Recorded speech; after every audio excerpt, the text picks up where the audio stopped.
Ohio State must do everything they can to snag Dylan Thieneman from the transfer portal.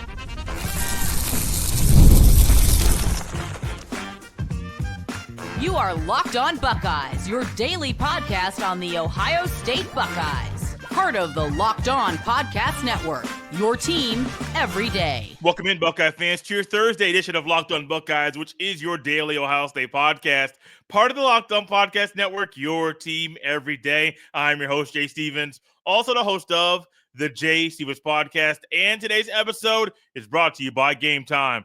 Download the GameTime app, create an account, and use code LOCKEDONCollege for $20 off your first purchase. During today's show, we'll dive into a couple big things happening with Ohio State host Tennessee in the college football playoff, as well as discuss the Buckeyes' ceiling and maybe floor in 2025. But before we get to any of that, the Buckeyes must do everything they can to snag Dylan Thieneman from the transfer portal. He will provide an immediate impact for the Buckeyes defense and will be a great replacement for Latham Ransom, who is going to the NFL. He has no more collegiate eligibility left. With him leaving, Caleb Downs needs a running mate, needs another partner. Why not bring in Dylan Thieneman? He would immediately fill that role, because when you look at the film on Dylan Thieneman, yeah, he was at Purdue, and look at his school he was at previously. You may say, you don't want to bring a Purdue Boilermaker into Columbus. That might be what you say on the surface. But then you find out he was a Big Ten Freshman of the Year in 2023. Then you find out he had back-to-back years of 100-plus tackles. Then you find out what you see with your own eyeballs when you turn the film on and you say, oh, Purdue had a guy like that? Purdue had a dog like that on their defense? Why were they so off this year? Just one of them bad years, odd years where nothing was going right for Purdue as a team collectively for the unit. But Dylan Thieneman did a lot of good things this year, man. His numbers this year, 104 tackles, 5 TFLs, 1 sack. He had 7 pass breakups. I mean, this dude was a dog. A year before that, he had 106 tackles as a freshman, a true freshman at that, 2 TFLs, 6 interceptions, 2 pass breakups, and 2 forced fumbles. Those aren't the numbers of a guy that's just walking around, just not making plays or just lollygagging on the field. Those are the number of someone that's very, very productive and could provide an immediate, or he made an impact on his previous team. And then we turn the film on, he could replace Latham Ransom. And that's saying a lot, because Latham Ransom was a big piece of the pie, and he easily got overlooked. He got overlooked almost every year he was at Columbus, when at times he was the most consistent Buckeye on defense. Let that sink in for you. A guy like Latham Ransom, who is as great as he is, to say Dylan Thieneman could come in and immediately replace Ransom? Is that really the thing that's true? It absolutely is. Now, for Ohio State, when you think about bringing in a safety, you might think, well, Jay, there are guys that in Columbus that are already having plans to replace Latham Ransom next year, and I hope they are. But there are a couple guys, there's actually a few guys here that I think, well, they might end up leaving. Jaden Bonsu, Malik Hartford, Jalen McClain. Not saying all of them will, but it wouldn't shock me if 1 or 2 of them left if Thieneman came in. Okay. Like, I wouldn't say leave. It's almost like a wait your turn type of deal. But also, if you bring in a guy that's done great things in college already, that doesn't mean he doesn't have to compete for his role when he gets to Columbus. I mean, Will Howard had to compete. They had another quarterback competition with everybody, and their mama knew Will Howard was going to start this year. Ryan Day still had a competition. Julian Sand, Devin Brown, they were in the mix. They were in that running. Lakin Kean-Holtz, Aaron Nolan. Now, no, we didn't think Kean-Holtz or Nolan were going to win it. I didn't even really think Devin Brown was going to win that thing. I got a little bit nervous at times when it seemed like Ryan Day was trying to pump up Devin Brown, and I'm thinking, that ain't the move, man. That's not the move you want to make, because Devin Brown is not the guy based off things we have seen from him in Columbus. For Thieneman, his play is great. His play is elite. When I watch him, he's great in run support. In the box or even in the flats. I mean, he's great in run support. He gets there and you feel him every time. Also, he's great in the intermediate portion of the field, sideline to sideline, and pass coverage as well. But I think one of the best things I like about him is his ability to track the ball in the air. Now, you heard me say he had 6 INTs his freshman year. In 1 year, let me get this correct before I say the wrong number and wrong year. This current year, 2024, he had 7 pass breakups. He has 9 total pass breakups in his career. Though that's something that takes a special quality, a special trait. Because a lot of guys want to say, oh, I broke that pass up. But you did it once or twice.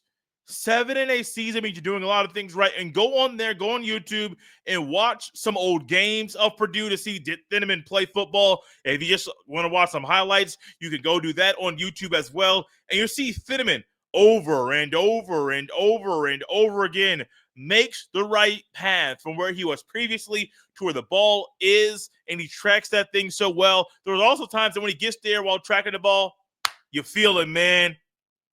He makes you, he pops you. You're thinking, man, where did he come from? Oh, he came from the other side of the field, but he saw that ball in the area and he got on his high horse and skedaddled over there, and you feel him. One of those times where that receiver felt him was actually Cardinal Tate in the game this year, where Purdue, I believe Ohio was a quarterback, threw a nice ball, honestly, to Cardinal Tate. It was just Thieneman got there at the right time and bam, pop Cardinal. I'm thinking, okay. I knew Purdue has some good players. You know about Thieneman. You see him out there. But then when you watch him and you dig a little bit deeper, you're saying, oh, yeah, that's what you want. That's the kind of safety you want. And then Jim Knowles, being Ohio State's defensive coordinator, really having a great handle on what works for this current unit and having to re-engineer things, I think that's going to help Knowles next year and the year after that, realizing there's a certain level of smarts you need for Jim Knowles' defense. Now, we already knew that, but you just can't bring anybody in that's just a run-of-the-mill guy or just someone that is very, very productive but doesn't have the brain. More it's just the athletic ability they have that allows them to be great on the football field, not their brain as well. You need somebody with the brains but also with the athletic ability. I think Thieneman is that guy that could come in, play and fill the shoes of Latham Ransom, step up, making immediate impact, especially when Ohio State plays a big boy school, the SEC runner-up, week 1 in 2025. You can't roll out there and just say, oh, we try to develop guys in week number 1. No, this ain't that. You need to have guys on your team that are ready to go week number 1. Dylan Thieneman is that guy. And so, bring the house, man. One thing we know about college football 25, for those of us that play that game, I play it religiously. One of the things in recruiting, there was, I think, 4 different options before you get to the soft sell and the hard sell that you can do, trying to spend some hours recruiting these players. For 5 hours, I believe it, search social media. For 10 hours on the game, you can DM the player. 25 hours, contact family and friends. And then for 50 hours is bring the house. And a lot of times when I start my recruiting, I'm bringing the house from the beginning, and then I'll go back and search. Then I'll go back and try to contact the family and friends and trying to DM the player. Because if I want to bring the house first, I'm telling you, I'm all in on you. There's no ifs, ands, or buts about my intentions for why I am pursuing you as a player in this video game as I am recruiting. I am all in on you. No matter if you're a 5-star, 4-star. I rarely ever go for 3 stars, but if I do, I'm telling you up front, I am all in. And that's the same mindset Ohio State must use while pursuing and recruiting Dylan Thinman in the transfer portal. Oregon's already got a visit with him. Georgia trying to get him. Penn State, LSU, and Texas. They're all trying to get him too. And Ohio State must bring the house. Do everything they can to snag Dylan Thieneman because he can provide an immediate impact for the Buckeyes defense in 2025. Speaking of 2025, the Buckeyes 2025 schedule was released a day ago, and I had some interesting thoughts about the teams the Buckeyes will play next year. This episode is brought to you by GameTime. GameTime has a new feature called GameTime Picks that makes getting tickets to see your favorite teams play live even easier. GameTime Picks filters out the fluff to show you only incredible deals on great seats so you don't have to waste time searching through thousands of tickets. Speaking of GameTime Picks, it's a feature that's fun. It allows you to find tickets to your favorite live events, especially the Buckeyes game against Tennessee in about a week and a half from now. But while using GameTime Picks, you're still able to get the all-in pricing, see a panoramic view from your seat, get the lowest price guarantee, and they still got that game time ticket coverage. All of it is geared to help you take the guesswork out of buying tickets with Game Time picks. Download the Game Time app, create an account, and use code LOCKEDONCollege for $20 off your first purchase. Terms apply. Again, create an account and redeem code LOCKEDONCOLLEGE for $20 off. Download Game Time today. What time is it? Game Time. This episode is also brought to you by Billiards Plus. Billiards Plus has the best selection of pool tables, game tables, shuffleboard tables, and more. And the best service is Central Ohio. And now is the time to reserve your seat and a table to unwrap years of family fun on Christmas morning.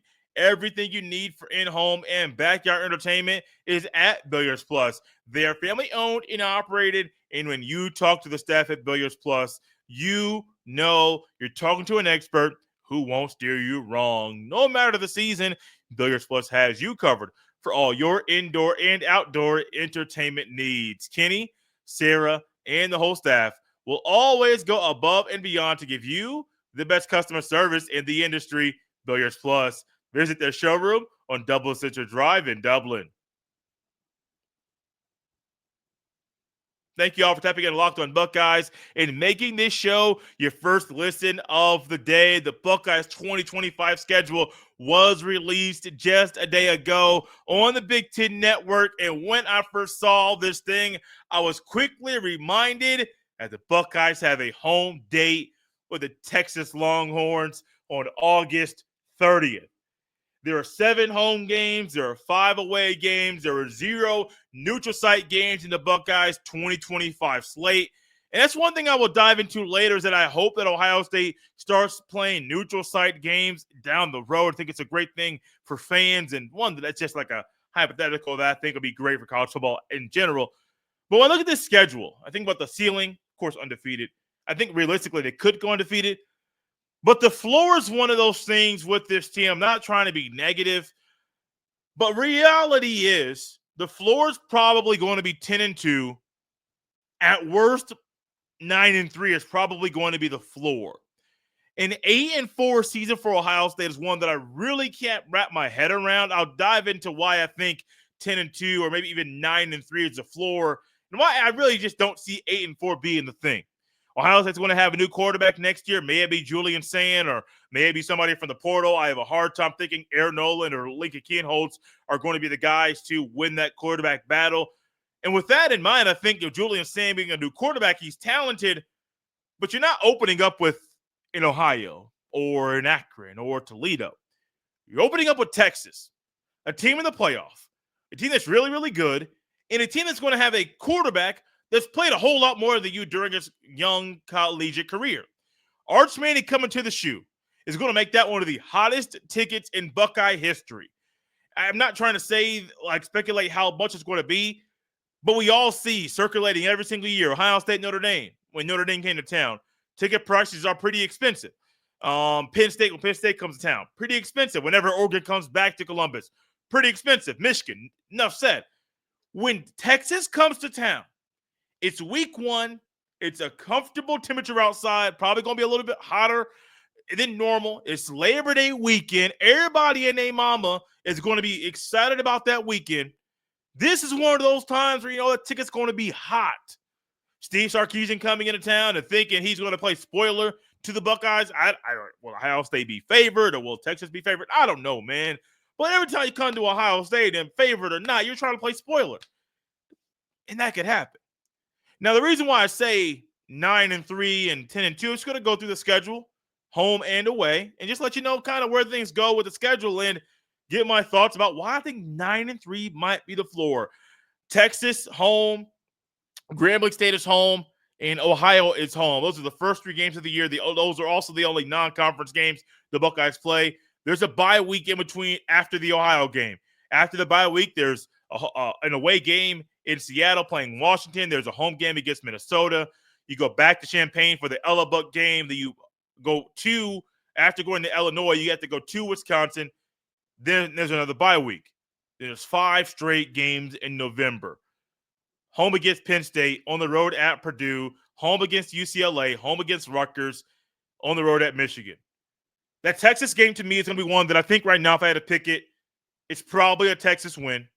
I don't like saying that. You might say, Jay, you're not an Ohio State person. I'm just trying to be realistic. Another one that's a toss-up right now to me is that Penn State game. While Ohio State normally beats Penn State, my gut tells me Drew Aller staying in school. Or if Drew Aller goes to the NFL, Bo Prabula is right there. Two quarterbacks that have more experience than Julian Sand. Now, Sand's going to have experience early in the year before that game, but that's one that's going to be weird. I might say Penn State, that's an Ohio State win. I'm not ready to say what's going to happen with Michigan yet. Because as confident as we were this year, myself included, that game turned into being a game that nobody thought was going to actually happen.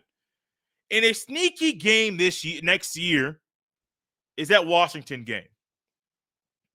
Seattle was a very tough place to play. Husky Stadium is one that's kind of a sneaky good place that has a home field advantage. I mean, if I say, Jay, Washington's not good. They weren't the best team this year. What happens if teams go out to Pacific Northwest that normally don't go out there? A lot of times they leave with an L. Now, I'm not going to say Ohio State's going to leave with an L or not, but I can see that Penn State game being a toss-up for various reasons.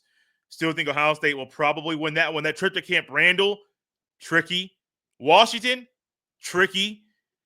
I'm not really worried about Illinois and Brett Bielema. I'm not really worried about that at all. Purdue not worried about it. UCLA not worried about it. Rutgers not worried about it. The games where I'm kind of nervous a little bit of thinking, well, this could go either way. Texas, Washington, Penn State, Michigan. You know, I don't think Ohio State's going to lose all four of those games. I think if reality, they probably win most of them. I can see them going. I can see them splitting, losing two and winning two. We all hope that they end up finding a way to beat Michigan next year, but I'm not trying to sit here and speculate what's going to happen next year. I expect Michigan to have a better team, and I think Ohio State's talent is going to be less than what it had this year. We all know in that game, throw what happened throughout the previous 11 games out the window, throw the records out the window. That stuff doesn't matter. Now, there's two things I hope would actually happen for Ohio State down the road. One of them, now I know one is highly unlikely because I don't think Ohio State likes going to the stadium, which I still think is very dumb. But I hope down the road that Ohio State starts playing neutral site games in various parts of the country. May it be in Atlanta in a Chick-fil-A or Peach Bowl Classic. May it be down in Dallas for a kickoff classic, Cowboy Classic. Indianapolis sometimes hosts classic-type games, kickoff-style games at the beginning of the season. Ford Field, maybe. It would be fun to see Ohio State go. I don't know names of stadiums. Forgive me. Go play. Browns are not far away. Bengals aren't far away. Play in a neutral site game. And as weird as it may sound that I'm trying to, and I hope Ohio State plays in a neutral site game, the biggest reason why I think Ohio State would benefit from neutral site games early in the year is because you're playing a big-time opponent in the non-conference slate that'll help prepare you for bowl season, for the playoffs. Because if you prepare for that early in the year and you're saying, well, we got to prepare for this team, we don't normally play them, we got to do a game plan, do a lot of digging, that's going to help you come to playoff time when you having to go, well, we got a game at home, and then all of a sudden we got to go to the Rose Bowl, or we got to go to the Peach Bowl, or to the Cotton Bowl Classic down in Jerry's World. All of a sudden, it's not the first time it's happening with that group in that season. You've already done that. You've already worked through that. And I think there's a lot of benefits for Ohio State to do that. Now, another one that I hope would happen just in general, have the Rose Bowl host a game early in the year. Now, may it be two East Coast schools that don't want to go out west? I would understand that. But if I am one of them schools in the Big Ten or the old Pac-12 that's saying, look, why don't we try to talk the Rose Bowl committee into having a Rose Bowl kickoff? I don't know, man. Something along those lines. Rose Bowl tie-in, kickoff classic, whatever it is. That the Rose Bowl host a game at the beginning of the season. Maybe the first game of the year. I would love that. I would also love for the Rose Bowl to just be the permanent site for the CFP National Championship. I wish it was at Lucas Oil Stadium. Trust me, it's not far away from where I live or probably from where you live. It's a Great venue. It's hosted the CFP before a national championship. And a lot of people from down south that were ripping Lucas Oil Stadium for being the host site for the national championship game, afterwards they were saying, oh, we get it now. After going there and seeing it and see the logistics of downtown Indianapolis, they get it. So pipe dream, I know it probably wouldn't happen that the Rose Bowl host a Rose Bowl kickoff classic at the beginning of every year. Start the season at the Rose Bowl, have the Rose Bowl still be a part of the CFP playoff, but then also have the Rose Bowl host the national championship. I know the groundskeeping team where they say, man, we don't want to work that hard. Just do it. Just do it. It's okay. Trust me, it's Jay's dream. I got a lot of dreams up here. We're going to hear a lot of them over the next few days, over the next few weeks, and all throughout the next offseason. I'm going to start dumping some of my dreams out here. There's also a dream that I had. Not really, it wasn't a dream. It's going to be reality. And it's about a couple big things happening when Tennessee comes to town for the Buckeyes home game, first home playoff game in December. It's also a playoff game. I'm going to dive into that next. This episode is brought to you by FanDuel. Get ready to tackle the NFL action with FanDuel. It's America's #1 sportsbook because right now new customers can bet $5 and get $150 in bonus bets if you win. The FanDuel Sportsbook app gives you everything you need to place live bets on the NFL, and it's all in one place. So when you get a hunch in the middle of the game, you can check out the latest stats, view live play-by-play, and so much more on the same page where you place your bets. Simply visit FanDuel.com to join today, and you'll get started with $150 in bonus bets if you win your first $5 bet. All the action goes down in two places on the FanDuel Sportsbook app and at FanDuel.com. Never waste a hunch and make every moment more with FanDuel, an official sportsbook partner of the NFL. Thank you all for tapping in Locked On Buckeyes and making this show your first listen of the day. We all know and believe, because it's true, the Buckeyes hosting a playoff game is a big deal. It'll be the first home Buckeye game in December inside Ohio Stadium, and College GameDay is coming to town. That is correct. For the second time this year, College GameDay is coming to Columbus, Ohio, before the biggest game of the season, and I can't wait. It's also the last. It will be the last first-round playoff game of the season, and I can't wait for that either. Like, you start off in Notre Dame, you end it with Ohio Stadium. It doesn't get much better than that. Also, a little nerd nugget, whatever you want to call it. That Notre Dame, ESPN and ABC, it's going to be the first time a network broadcast a home Notre Dame game since 1990. Because NBC got that contract and they had broadcast all of Notre Dame's home games since that time. So it's already a big deal. Like, you may want to say, Jay, why didn't they put Penn State at night? They're playing SMU. I think Notre Dame IU is going to be a much better game for numerous reasons than SMU Penn State. SMU Penn State doesn't create the buzz just in general as Notre Dame and IU. I'm also from the state of Indiana, so I kind of understand this thing a little bit different than some others. So I kind of understand, like, IU people don't normally like Notre Dame people. Notre Dame people really don't like a lot of the stuff in Indiana colleges. So I understand why that is the case. But game day coming to town, they're going to have game day actually on both days. Game day will be at Notre Dame on Friday. I believe that show starts at 3:30. Then they're going to do their normal show the day of the game in Columbus. That show is starting at 9. I can't wait, man. I surely can't wait. But looking for this for quite a long time. Something else going on that day that's pretty big is Ohio State is not wearing their traditional red tops and silver pants that they normally wear during home games. It's Scarlet the shoe. Now, some of y'all were hoping the Buckeyes wore their heritage striped jerseys during the home game in the shoe. And honestly, I think that would have been a great touch. If you're going to wear something alternate that you normally say for big games in the playoffs, wear that heritage stripe. I don't know the best way to describe it. It's a gray. It's a different stripe on the sleeves. One that I think I wish they kind of wore it a whole lot more, because the Buckeyes are about due to revamp their jerseys. Don't come at me. Don't attack me. I know Buckeye fans are traditionalists for the most part and don't want the jersey to be messed with, but I don't think there'd be anything wrong with revamping or having a completely new design. I don't know, but change something up. And if you're going to wear an alternate jersey in the playoff, it's a night game. Why don't y'all just black that thing out? Because to me, the all black jerseys were made for a moment like this. It's under the lights.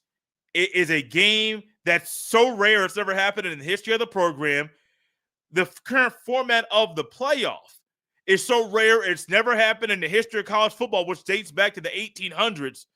So there's so much happening in this moment that is the first ever for Ohio State and for college football.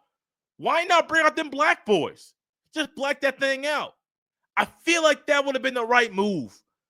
But the red out's a good alternative. But even then, like, I'm not the biggest fan of the all gray jerseys. That color rush, gray top, gray bottom, it would be a whole lot better than the all red. Call me crazy, I don't know, but I feel like this is a major miss for Ohio State. Because if you do the all blacks, Nike's like, hey, we making money. We could put out more black jerseys. That's more money in our pockets. Do the grays. That's more money. The gray and black jerseys are available for sale. More money. The reds aren't. I understand. It's Scarlet Shoots, Ohio State red, scarlet and gray. I get that. I get it. I also get this moment is so rare. You should put out a rare jersey. Something I don't believe the Buckeyes have pulled out at all this year. Pull it out. Bring them out. Whatever you got to do, man. I don't know where it came from. It just popped into my head. It went through your speakers. It might happen again. Bring those jerseys out. I think it's due. You love them. I love all black. I was on a show recently, the Big Ten Squad show. Maybe it was a couple weeks ago. And Spencer McLaughlin of Locked On College Football was asking about, no. It was Craig Sheeman, host of Locked On Big Ten, moderator of the show. He was asking about if Ohio State was going to bring out a special jersey for one of the games at the end of the season. I said, no, they're going to wear it was the Indiana game. I said, no, they're going to wear their normal traditional jerseys. Nothing special for this one. And then we got on the topic of all black, and Spencer said Ohio State's all blacks and Rutgers all blacks are sick. I think he even said Washington's all blacks are sick and they should be in the normal rotation. I am here for that. And this seems like a time that'd be a major benefit for everybody and their mama involved to pull out them all blacks. I think the last time we saw the all blacks, or maybe it was a couple years ago, we saw Marvin Harrison Jr. wearing the Louis Vuitton cleats. And you're thinking like, hey, man, you got that kind of money? And you see the suits he wore to the game and the bag that he had in his hand, like, oh, you got that kind of bread. And it's not bread you got from your daddy. You earned it yourself. I feel like it's a major miss. Either wear the heritage stripe, your silvered bottom, your red top with the heritage stripe, the alternate jersey that's normally reserved for this time of year, or maybe wear the all black. I prefer the all black. Just make the in rotation consistently. I wouldn't be mad if they wore the black bottom with a white top on away games or a black bottom with the gray top on away. I mean, there's so many variations of Ohio State's jerseys that they can put together, mix and match. They just don't do it. And just like the Buckeyes not wearing the all black jerseys against in the playoff against Tennessee, I feel like it's a major miss as well. They don't try to just mix and match tops and bottoms to get some variation to the jerseys, because I feel like the Buckeyes are a school that should be making these simple decisions, but they don't. I know there's different channels, there are different reasons why things don't happen, but I'm just going to sit here and say on this show, they need to happen every day of the week, twice on Sunday. It wouldn't be hard to mix and match or to pull out some of those alternate jerseys, the all blacks, or some from previous years to bring them back to Buckeyes in current form. Thank y'all for tapping in Locked On Buckeyes here on this Thursday. Got one more show left this week, and then we get back to game week next week. Also, for those of you that are new to the channel, new to the show, we do live shows at the conclusion of games, which means after the Buckeyes game against the Volunteers or December 21st, we're doing a live show late. It might start at midnight because, them playoff games are a little bit longer than normal. We'll be doing a live show instantly reacting to the Buckeyes game. It's a traditional post-game show. right after the conclusion of that first round matchup between Ohio State and Tennessee. Thank you all for tapping in Locked On Buckeyes. You can follow me on Twitter at jstevens07. Send every email to jstevens317@gmail.com. This has been Locked On Buckeyes on a Thursday. We'll see you next time.